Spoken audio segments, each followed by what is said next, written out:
आसमा बंगश जो आज हमारे साथ मौजूद हैं वो इसकी एक परफेक्ट एग्जांपल है कि उन्होंने प्रोफेशन, अपनी पर्सनल लाइफ और अपना पैशन, तीनों चीज़ें जो है वो एक साथ कंटिन्यू किया। तो ये तीनों चीज़ें मैनेज करना कितना मुश्किल था? अच्छा, मैं अपनी फैमिली की पहली लॉयर हूँ, That's पहली nice. माउंटेनियर, पहली ट्रैकर हूँ।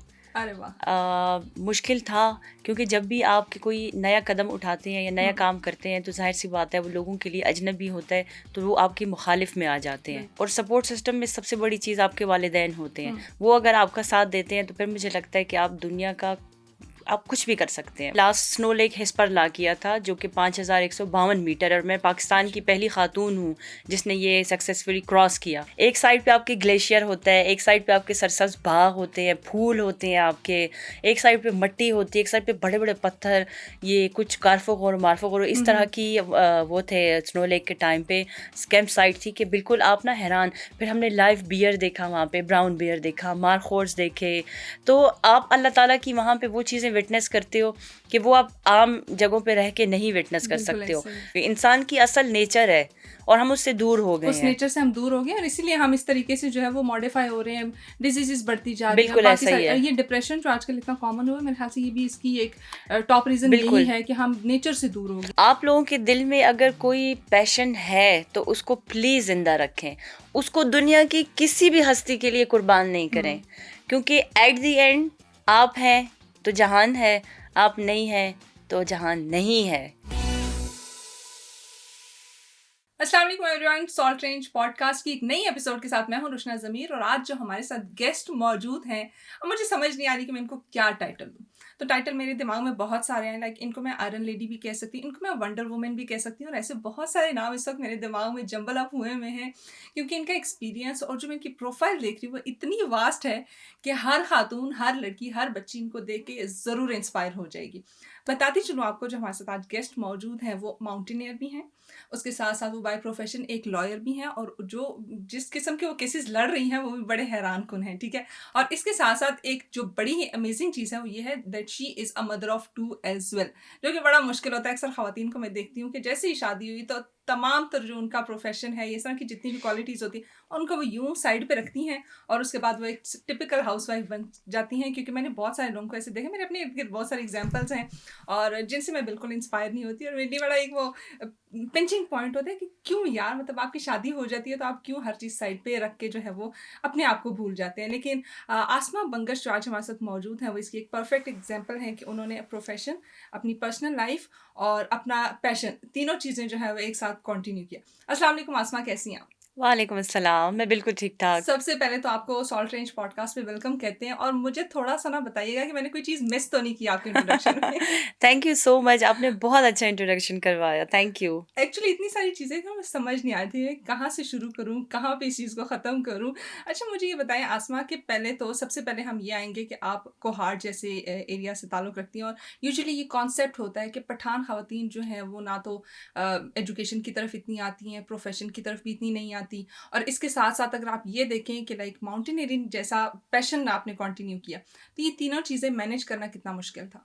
अच्छा, मैं अपनी फैमिली की पहली लॉयर हूँ, That's पहली nice. माउंटेनियर, पहली ट्रैकर हूँ। अरे वाह। मुश्किल था क्योंकि जब भी आप कोई नया कदम उठाते हैं या नया काम करते हैं तो जाहिर सी बात है वो लोगों के लिए अजनबी होता है, तो वो आपकी मुखालिफ में आ जाते हैं। लेकिन अगर आप बहादुर होते हैं और आपके साथ सपोर्ट सिस्टम अच्छा होता है, और सपोर्ट सिस्टम में सबसे बड़ी चीज़ आपके वालिदैन होते हैं, वो अगर आपका साथ देते हैं तो फिर मुझे लगता है कि आप दुनिया का आप कुछ भी कर सकते हैं, बल्कि बिल्कुल ऐसे ही है। दुनिया क्या मैं कहती हूँ आसमान में भी जाके आप कुछ भी कर सकते हैं। आसमान, जैसे आपने बात की कि सपोर्ट सिस्टम होना बड़ा ज़रूरी है, और उसमें आपने आइडेंटिफाई किया कि आपके पेरेंट्स के अलावा क्या सिबलिंग्स की सपोर्ट, या जैसे आप मैरिड हैं तो हस्बैंड की सपोर्ट भी बहुत ज़रूरी होती है? बिल्कुल ऐसा ही है, क्योंकि मैंने जो एक्सप्लोर किया पाकिस्तान को, वो मैंने अपनी शादी से पहले अपनी गाड़ी पे एक्सप्लोर किया, ठीक है। क्योंकि वो हमारे यहाँ टिपिकल ये भी कहा जाता है कि जब कोई कहें कि यहाँ जाना है, वहाँ सोलो में जाना है, शादी हो जाए तो खावंद के साथ जाना, अपने जहाँ जाना है, शोहर के साथ जाना, तो उसके लिए बड़ा लंबा एक इंतज़ार करना पड़ता है। खैर, जब शादी हुई तो फिर फिर मुझे गाड़ी में घूमने फिरने का शौक ही ख़त्म हो गया। फिर मुझे था कि अब मैंने अपनी टांगों पे घूमना है और मैंने पहाड़ों पे ऊपर से जाके देखना है कि नीचे दुनिया कैसी लगती है। अब वो ख़ावंद को शौक नहीं था, ठीक है, लेकिन उनका इतना सपोर्ट था कि मेरे हर शौक को, मेरे हर पैशन को मद्देनज़र रखते हुए उन्होंने मुझे पूरी इजाज़त दी कि आप जाओ और ये कर सकती हो। और मैं ये समझती हूँ कि ये दो तरफ़ा होता है। एक तरफ से मैं इतना डिलीवर कर रही हूँ अपने घर में, जैसे कि मेरे 2 बच्चे हैं, मैं उनको मैनेज कर रही हूँ, घर को कर रही हूँ, तो फिर उसमें वो देखते हैं कि यार सारा साल ये करती है, तो अगर साल में 15-20 दिन इसको अपने एक्सपेडिशन के लिए चाहिए होते हैं, तो वो फिर ये तो वो आपको इजाज़त दे देते हैं, बिल्कुल फुल सपोर्ट खुले देते हैं। खुले दिल से अच्छा देते हैं। आसमा, मुझे ये भी बताइएगा कि जैसे आपने थोड़ी देर पहले ज़िक्र किया कि जब कोई भी लड़की का कोई भी ड्रीम होता है या कोई भी विश होती है, तो अमूमन ये जुमला इस्तेमाल होता है कि शादी के बाद जाना, शौहर के साथ जाना। शादी से पहले भी तो ये चीज़ होती है कि फलानी जगह जा रही हो, भाई को साथ लेके जाओ, इस जगह जा रही हो, अब्बा को साथ लेके जाओ। तो मतलब किसी ना किसी फैमिली मेंबर का होना साथ ज़रूरी होता है, मेल फैमिली मेंबर का। आप भी क्या कि भाई या बाबा या इनके साथ जाती रही हैं, या नहीं सोलो ड्राइव ही की आप? अच्छा, मेरा ये था कि I born and bought up in UAE. मैंने एफ़ए वहीं पे किया, फिर मैं पाकिस्तान एलएलबी के लिए आई। तो मैं एलएलबी के लिए आई थी पेशावर और मैं हॉस्टल में रहती थी। अब वो वक्त था जब पाकिस्तान में अमन व अमान की सूरत भी बहुत ख़राब थी, 2011 से 2016 जो टाइम था। तो मैं हॉस्टल में रहती थी। अब मैं क्या करती थी, अपनी अम्मा को नहीं बताती थी, मैं छुप के निकल जाती थी। मैं जहाँ देखती थी कि फ़ेसबुक पे देखती कोई टूर जा रहा है, कोई कहीं पे जा रहे हैं एक्सप्लोर करने, मैं उनके साथ, मेरा बैग पैक होता था, हर वीकेंड पे मैं कहीं ना कहीं मैं निकल जाती थी। तो फिर कितना टाइम इस तरह गई, फिर आहिस्ता आहिस्ता घर में पता लगने लग गया। अच्छा, तब तक मैं इसी पॉइंट पे आना चाहती हूँ। आपने कहा अम्मा को बताती नहीं, तो अम्मा को जब पता चला पहली बार, तो आपके साथ क्या हुआ? अम्मा को पता चला तो उन्होंने कहा सब कुछ छोड़ के वापस आओ, तुम्हारे साथ ये हो जाएगा वो हो जाएगा, क्योंकि उन्होंने ग्राउंड रियलिटीज़ यहाँ पे नहीं देखी थी। तो उनके दिल में बहुत सारे खदशात थे कि लड़की है, ये ना हो जाए, वो पाकिस्तान में नहीं रही, ना समझ है। लेकिन जब तक अम्मा को पता लगना था, उनके ये खदशात ऑलमोस्ट वैनिश हो चुके थे, क्योंकि उनको ये पता लग गया था कि ये इतनी बार जा चुकी है कि अब ये बस ये ठीक है, अब ये जा सकती है। तो उनका ट्रस्ट मैं गेन कर चुकी थी तब तक। तो मुझे फिर बहुत मुश्किल नहीं पेश आई। अम्मा का ट्रस्ट था या अब्बा का ट्रस्ट भी इसी तरीके से आया, या फिर आपने अपनी मदर को कन्विंस किया और उन्होंने जाके आपके फादर को कन्विंस? जाहिर सी बात है, घर दारुल हुकूमत जो होती है वो अम्मा होती है। अम्मा मान जाए, हाँ अम्मा मान जाए, फिर अब्बा ठीक है, अब्बा खुद ही मान जाते हैं। अब्बा मान गए थे। देखिए यहाँ पे हम मर्द हजरात को बिल्कुल भी वो नहीं कर रहे, डेफिनेटली उनकी भी अथॉरिटी होती है। और ये आपने जैसे कहा कि साइकिल इसी तरीके से चलता है, ऐसा ही है। अच्छा, हस्बैंड की जैसे आप बात कर रही थी कि वो इतने नहीं हैं मतलब एडवेंचर्स वगैरह में या माउंटेनियरिंग में, वो किस तरह थ्रू आउट आपको सपोर्ट करते हैं, या उनकी जो एनर्जी है वो आपके साथ कैसे मैच करती है? उसकी एनर्जी देखिए वो इस तरह से मैच करती है कि मैंने आपको बताया कि ये दो तरफा होता है। अब मेरे हस्बैंड को ड्राइविंग नहीं आती है। अच्छा। तो ड्राइविंग के जितने काम है वो मैं करती हूँ, बच्चों को पिक एंड ड्रॉप करना। वैसे मैं पहली बार सुन रही हूँ कि किसी मर्द को ड्राइविंग नहीं आती। उनको बिल्कुल शौक नहीं है ड्राइविंग का। वो कहते हैं जब मुझे ज़रूरत होती है मैं ड्राइवर रख लेता हूँ, मुझे खुद नहीं गाड़ी चलानी है। तो बच्चों को पिक एंड ड्रॉप देना, बच्चों को सैर व तफरी करवाना, उनको पढ़ाना, उनको सारी चीज़ें ये मैंने किचन में खुद खाना बनाती हूँ, सब कुछ हेल्पर के होने के बावजूद मैं खुद करती हूँ ज़्यादातर चीज़ें। अब उनको इस सब में कोई इशू नहीं है, ठीक है, वो सिर्फ अपनी जॉब करते हैं, घर आते हैं, आराम से चिल करते हैं। तो जब साल में मैं उनसे कहती हूँ कि अब मुझे एक्सपेडिशन पे जाना है 15 दिन, 20 दिन, 25 दिन, तो वो कहते हैं यार तुम जाओ, ठीक है। तो क्योंकि मैं घर में डिलीवर कर रही हूँ ना, तो वो ये एक तो वो ट्रस्ट हो गया, दूसरा वो मुझे इस तरह सपोर्ट करते हैं कि पूरा साल मैं उनको सपोर्ट करती हूँ। तो फिर इन दिनों, और पूरा ये नहीं कि पूरा साल सिर्फ मैं कर रही होती हूँ, जाहिर सी बात है वो मुझे घर मेरे मैं कमा रही हूँ अपना, लेकिन मेरा पैसा मेरा, उसका पैसा भी मेरा। जाहिर सी बात है, देखिए आपने फेमिनिज्म वाली बात कि वो वहाँ पे फिर हम अपने इस्लाम का सिक्का चलाते हैं कि नहीं यार इस्लाम ने कहा है कि आपने मुझे मैनेज करना है। वो खुद भी, मेरे हस्बैंड बहुत, मैं समझती हूँ दुनिया के सबसे अच्छे इंसान हैं। तो वो जो 15-20 दिन होते हैं उसमें फिर मैं अपनी अम्मी का बहुत शुक्रिया अदा करती हूँ। मेरी बहन है, फिर वो आती हैं, वो फिर बच्चों को लुक आफ्टर उनका करना, क्योंकि वो जिस तरह बच्चे एक फीमेल के साथ कंफर्टेबल होते हैं उस तरह वो नहीं होते हैं। तो फिर मेरी अम्मी, मेरी बहनें वो उनको देखती हैं, लेकिन जो मेन चीज़ इजाज़त है वो मुझे मेरे हस्बैंड से आराम से मिल जाती है, उसमें कोई मसला नहीं होता। बैकलैश नहीं मिलता कि तुम प्रोफेशन भी हो, मतलब प्रोफेशनल अपना कैरियर भी लेके चल रही हो, उसके बाद क्या ज़रूरत है पहाड़ों पे जाने की, और क्या ज़रूरत है अपने आप को थकाने की? लाइक मैं मोस्टली देखती हूँ, क्योंकि मैंने खुद भी बैक इन 2010-11 जो है वो रॉक क्लाइंबिंग की है। तो बड़ा बैकलैश मिलता था। क्या ज़रूरत है, रोज़ ही मतलब चोटें खा के आ जाती हो, क्या मतलब लड़की हो, लड़कियों वाले काम करो, ये बैकलैश नहीं मिला कभी? मिलता है बहुत ज़्यादा।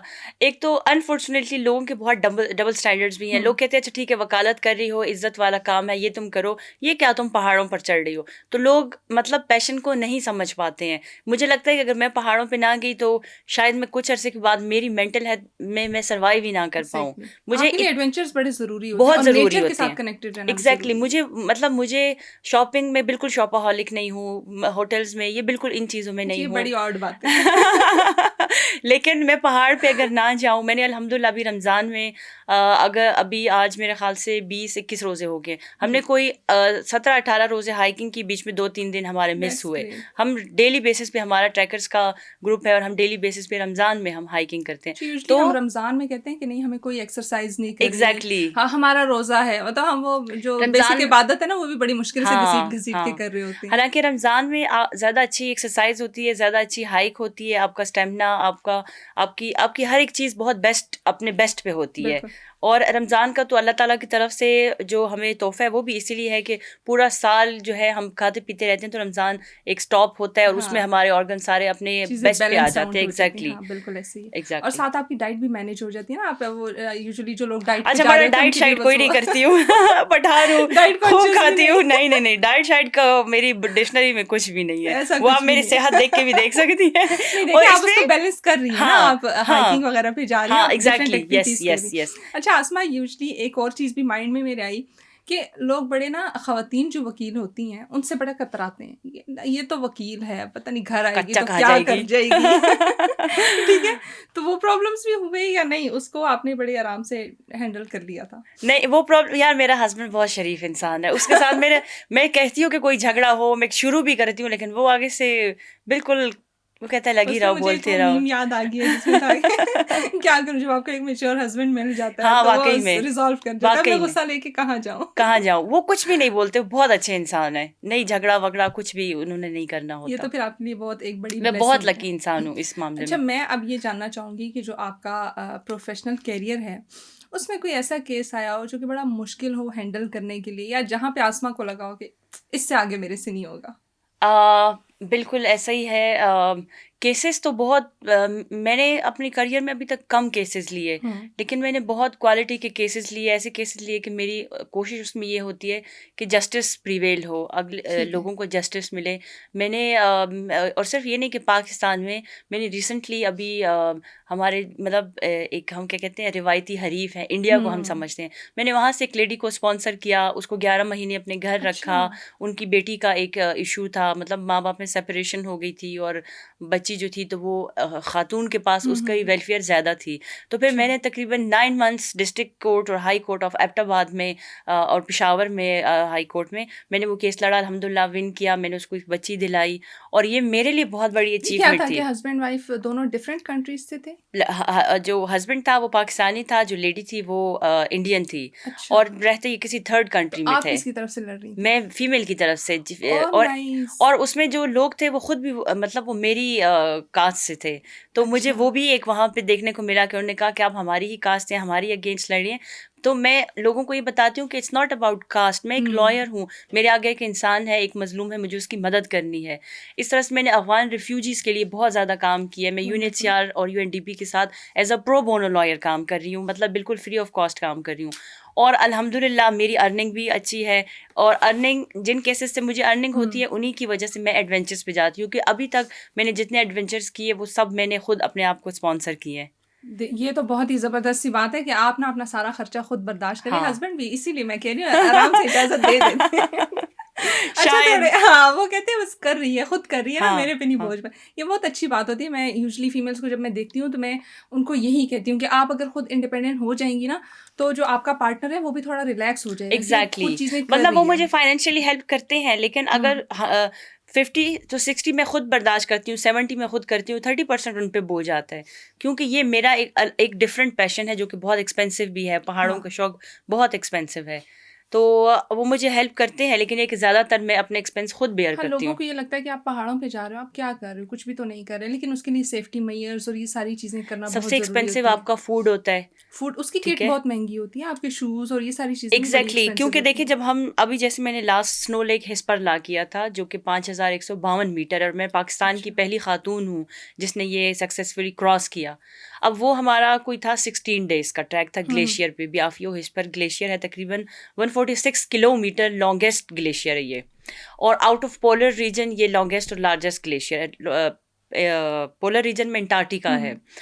जब हम लोग यहाँ पे गए तो यहाँ पे 16 दिन का ट्रैक था, लेकिन हमने जल्दी जल्दी इसको ख़त्म किया 12 दिनों में, क्योंकि वहाँ वेदर का कुछ पता नहीं चलता। अब कॉस्ट की बात मतलब आई ना, तो वो लोगों को भी थोड़ा अंदाज़ा होगा आपके इस प्रोग्राम के ज़रिए कि 12 दिनों में फूड जो होता है वो लेके जाना, क्योंकि वहाँ मुश्किल म्यूल्स नहीं काम है, जाते हैं, exactly. क्योंकि हाई एल्टीट्यूड होता है, म्यूल्स और जा ऐसा नहीं खाना सकते। लेके जाना जो 12 दिन चल भी जाए, खराब ना हो। एक बकरा लेके जाते हैं, ठीक है, जहाँ से ठंड ज़्यादा शुरू हो जाती है, वैसे ठंड ही होती है सारी क्योंकि ग्लेशियर होता है, वहाँ उसको ज़बह करके उसका गोश्त चलाते हैं, सब्जियाँ ले जाते हैं, ख़राब कुछ नहीं होता, दालें लेके जाते हैं, ठीक है।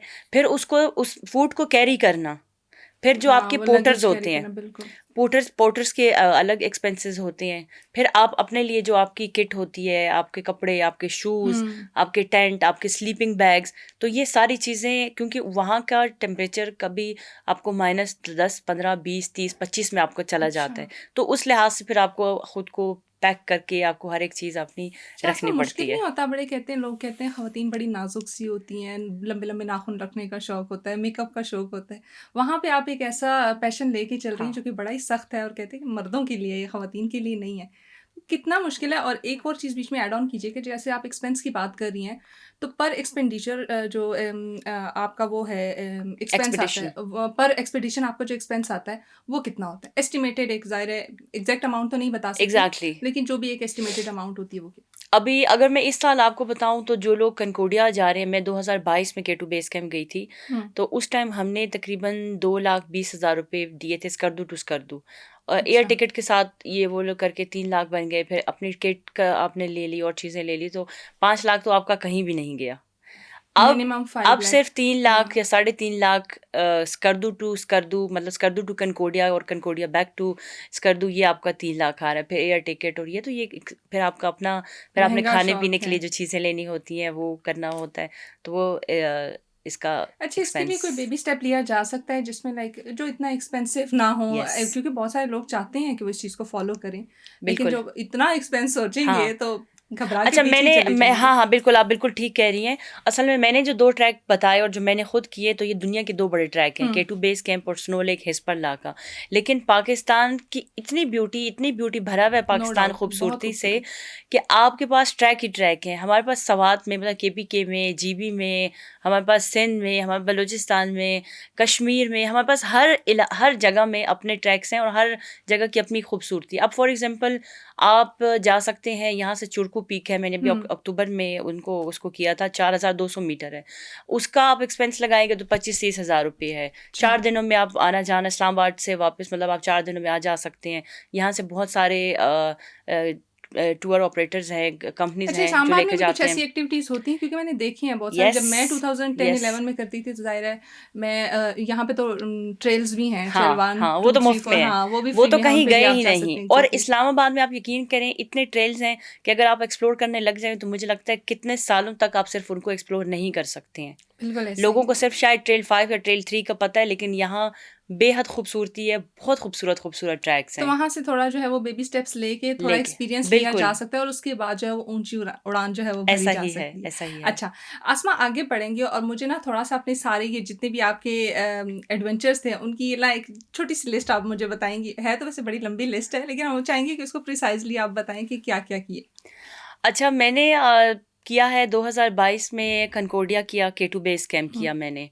उस वक्त मेरी जो बच्ची थी वो 1 साल 2 माह की थी, ठीक है। और जब आप ये बातें बता रहे थे मैं थोड़े शौक में जाती और वो मदर फीट भी थी, वाले भी ना थोड़ा हाँ, और वो मदर फीट भी थी। और मैं, मतलब मुझे भी ये बताते हुए कोई हिचकिचाहट नहीं होती कि मुझे जो पोस्टपार्टम एक डिप्रेशन होता है, मैं उसमें थी, और मुझे बिल्कुल नहीं समझ आ रही थी कि मैं क्या करूं, क्योंकि मैं एक लॉयर हूं बाय प्रोफेशन और बाय पैशन मैं एक ट्रैकर हूं। तो मैंने 1 साल अपने घर में गुजारा, और ये कोई बुरी बात नहीं है कि हम घर में वक्त गुजारें, बच्चों को वक्त दें। अगर हम पैदा कर रहे हैं तो हमारा हक है कि हम उनकी तरबियत करें, उनका ख्याल रखें। लेकिन मैं भी एक इंसान हूँ और मुझे डिप्रेशन हो सकता है, और मुझे हो गया था।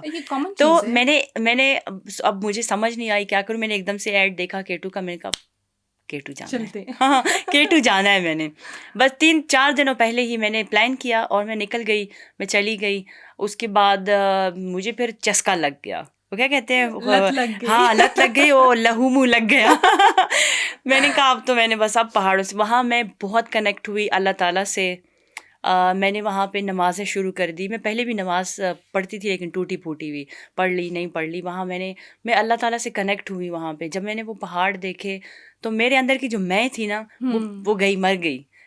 मतलब जो थोड़ी बहुत कहीं थी भी, आप मैंने रियलाइज करते हो ना जब आप नेचर के करीब होते हो तो आपको समझ आती है कि अल्लाह ताला ने बिल्कुल कितना कुछ दिया आपको। बिल्कुल।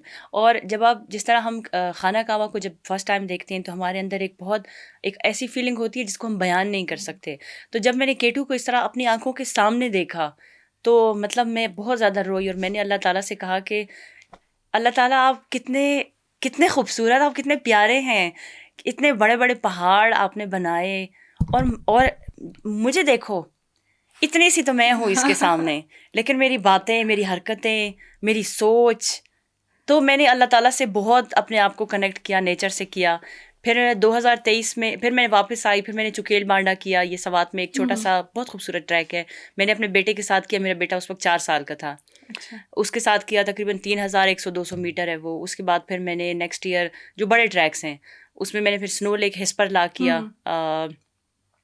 और उस टाइम भी बच्चे, में जाहिर सी बात है दोनों यहाँ छोड़ के गई थी। वहाँ फिर और अच्छा वहाँ उन ट्रैक्स पे ये होता है कि आपको हर दिन हर चंद मीटर के बाद आपको एक बिल्कुल अलग कैनवस मिलता है। अच्छा। आपको एक अलग एनवायरनमेंट, आपको एक जो पिक्चर मिलती है वो एक बिल्कुल अलग और डिफरेंट होती है। तो पता चलता है कि अल्लाह ताला ने कितनी देखी, थोड़ी थोड़ी एरिया की वैरायटी के साथ कितनी चीजें अल्लाह ताला ने फिर कुछ चीज़ें रुशना ऐसी होती हैं, आप यकीन करें कि अब मैं बता रही हूँ ना तो मैं इस वक्त मैं यहाँ नहीं हूँ, इस वक्त मैं वहाँ हूँ।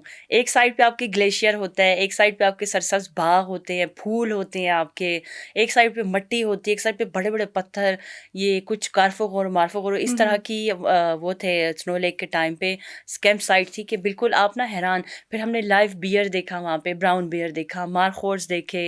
तो आप अल्लाह ताला की वहाँ पे वो चीज़ें विटनेस करते हो कि वो आप आम जगहों पे रह के नहीं विटनेस कर सकते हो। तो फिर और अच्छा, फिर मज़े की बात ये कि मैंने बहुत कम वीडियोज़ और पिक्चर्स बनाई हैं, क्योंकि मुझे लगता था कि जिसने आना है ना वो खुद आके अपनी नेकेड आई से ये देखे। कैमरा इस चीज़ को जस्टिफाई नहीं कर पा रहा। हाँ, कि फोन्स होते हैं और हम हर चीज को ना उसमें कैप्चर करना चाह रहे होते हैं, हम उस मोमेंट में नहीं रहते। हम ना उस डब्बे के अंदर कैद होते हैं। जो एडवेंचर्स और इन चीज़ों का शौक है ना, मैं छोटे छोटे बच्चों को देखती हूँ तो ऑल द टाइम वो बाहर जाके फिजिकल गेम्स करने की बजाय वो ऑल द टाइम जो है वो वीडियो गेम्स खेल रहे थे, और वो उस चीज़ से बड़ी दूर हो गए हैं जो हम बचपन में जाके ना बाहर जाके खेलते होते थे। बड़ी अजीब गरीब गेम्स होती थी, खो खो होती थी इस तरह की। अब वो एक ट्रस्ट होता था मोहल्ले वालों पर, एक दूसरों पर कि हम मोहल्ले वाले होंगे, देख रहे होंगे, कोई अजनबी आ जाए तो पता होता है। वो उसकी वजह ये थी कि हम एक दूसरे से कनेक्ट, ये भी नेचुरल एक वो है ना फिनोमिना है कि इंसान एक दूसरे से कनेक्टेड रहे। अब इंसान भी एक दूसरे से कनेक्टेड नहीं है, साथ वाले घर में क्या हो रहा है हमें कुछ पता नहीं होता। वो बॉन्डिंग खत्म हो गई, आइसोलेटेड, क्योंकि हम नेचर से दूर हो गए, हम अपनी असल से दूर हो गए। इंसान की असल नेचर है और हम उससे दूर हो गए, उस नेचर से हम दूर हो गए, और इसीलिए हम इस तरीके से जो है वो मॉडिफाई हो रहे हैं, डिजीजेस बढ़ती जा रही हैं। बिल्कुल ऐसा ही है। ये डिप्रेशन जो आजकल इतना कॉमन हुआ है, मेरे ख्याल से ये भी इसकी एक टॉप रीजन यही है कि हम नेचर से दूर हो गए। अब हम अपने आप को देखें, फ्रेंड्स हैं, कोई खुशी की खबर होगी, चलो ट्रीट लेते हैं, कहाँ पिज्जा हट चले जाएंगे। ये नहीं होगा कि चलो हम घर से खाना बनाएं। अगर मैं इस्लामाबाद की बात करूं, हाँ आओ खाना बनाते हैं, पार्क में जाते हैं, चलो यहाँ ट्रेल्स हैं, ट्रेल पे चलते हैं। लेकिन पार्क तो हर पूरे पाकिस्तान में हर जगह पे पार्क्स हैं ना। खेत होंगे, कहीं गांव में खेत होंगे, कहीं पार्क होंगे, कुछ तो इस तरह की जगह होगी जहाँ पे आपको थोड़ी बहुत नेचर, बर्ड्स की आवाजें। अब आप मुझे बताएं, आपने लास्ट टाइम यहाँ जुगनू कब देखा था? ठीक है, हाँ मैंने अभी पीछे भागते होते एग्जैक्टली यस। हालांकि हम कोई बहुत, मैं अभी 33 ईयर्स की हूँ, मैं कोई बहुत पुरानी नहीं हूँ। ये अभी ही की बात है कि हम जुगनू पकड़ते थे, लेकिन अब जुगनू यहाँ नहीं दिखने को मिलते। अब मैंने स्नो लेक हिस्परला जब हम जा रहे थे तो हमने कुछ कैंप साइट आई थी, मैंने वहाँ पे जुगनू देखे। या मैं अब पहाड़ों पे जाती हूँ, मुझे वहाँ जुगनू देखने को मिलते हैं तो मैं जाती हूँ, अपने बच्चों को भी लेके जाती हूँ, एंजॉय करते हैं। यस, मैं बच्चों को दिखाती हूँ कि ये देखो, एक नॉस्टैल्जिया सा होता है कि इस चीज से हम गुजरे हैं, ये चीजें हमने फील की हैं। अब बच्चे लेडी बग उसमें कार्टून्स में देखते हैं, हमने कितनी लेडी बग्स अपने सामने फिरते हुए देखती है, हम उनको देखते हैं, हम उसको पूरा हम उसका एनालिसिस करते हैं कि ये क्या है, कैसे जा रही है, क्या कर रही है। बिल्कुल ऐसे। अब बच्चे उसमें देखते हैं, तो अब मैं वो चीज़ें बच्चों को जब कार्टून में जाके वो जब रियल में देखते हैं तो वो बड़ा हैरान होते हैं कि अच्छा ये चीज़ें रियल एग्जिस्ट में करती एग्जिस्ट हैं। करती हैं। हाँ आसमा, मुझे लग रहा है कि हम जितनी बातें करें, वो कहते हैं 2 ख़वातीन बैठती हैं ना, तो उनको रोकना मुश्किल हो जाता है। इसमें एक जोक भी याद आया कि वो 2 ख़वातीन बैठी होती हैं, दरवाजे के बाहर खड़ी होती हैं, बातें करती हैं 2 घंटे बातें करती हैं, उसके बाद कहती हैं बहन जो बाकी बातें रहेंगी वो फिर कर लेंगे। वो फिर कर लेंगे, ऐसे तो ही मुझे है। लगता है कि हमारी ये चीज़ें भी कंक्लूड नहीं हो पाएंगी, लेकिन डेफिनेटली हमारे पास वक्त की किल्लत है, और हम चाहेंगे कि हम आपके साथ दोबारा एक एपिसोड में जो चीज़ें रह गई उनको एक्सप्लोर ज़रूर करें, क्योंकि मुझे बहुत मज़ा आ रहा था ये सारी चीज़ें देख के भी और सुन के भी। मैं कुछ ना इमेजिनेशन में चली गई थी, वो जो आप चीज़ें बता रही थी मैं भी उसको सोच रही थी, यार ये चीज़ें अगर मैं फील करती तो कैसा होता। लास्टली एक मैसेज उन तमाम ख़वातीन के लिए, उन तमाम लड़कियों के लिए जो आपको इस वक्त देख रही हैं। अच्छा, मैसेज मैं ये देना चाहती हूँ कि आप लोगों के दिल में अगर कोई पैशन है तो उसको प्लीज़ ज़िंदा रखें, उसको दुनिया की किसी भी हस्ती के लिए कुर्बान नहीं करें, क्योंकि एट द एंड आप हैं तो जहान है, आप नहीं हैं तो जहान नहीं है। इसलिए अपने पैशन वंडरफुल, को मत कुर्बान करें किसी के बहुत लिए। खूबसूरत बात की आपने। आसमां की जान है तो जहान है, और ये जो छोटी सी ज़िंदगी है ना, इसमें आपको हर चीज़ एंजॉय कर लेनी चाहिए। जिस तरीके से आसमां बंगश अपनी ज़िंदगी एंजॉय करी, मैं एक्सपेक्ट करती हूँ कि आप लोग भी एक गोल और एक वो अपनी टू डू लिस्ट बना लें कि आपने इस साल में ये सारी अचीवमेंट्स करनी है, जो भी आपकी छोटी है बड़ी अचीवमेंट है जो पॉसिबल हो सकती है, वो ज़रूर जो है वो आप अचीव करें। और इसके साथ ही पॉडकास्ट का टाइम जो है वो ख़त्म हो चुका है। सो सॉल्ट रेंज की एक नई एपिसोड के साथ हम आपसे दोबारा मिलेंगे। टिल दैट, अल्लाह हाफिज़।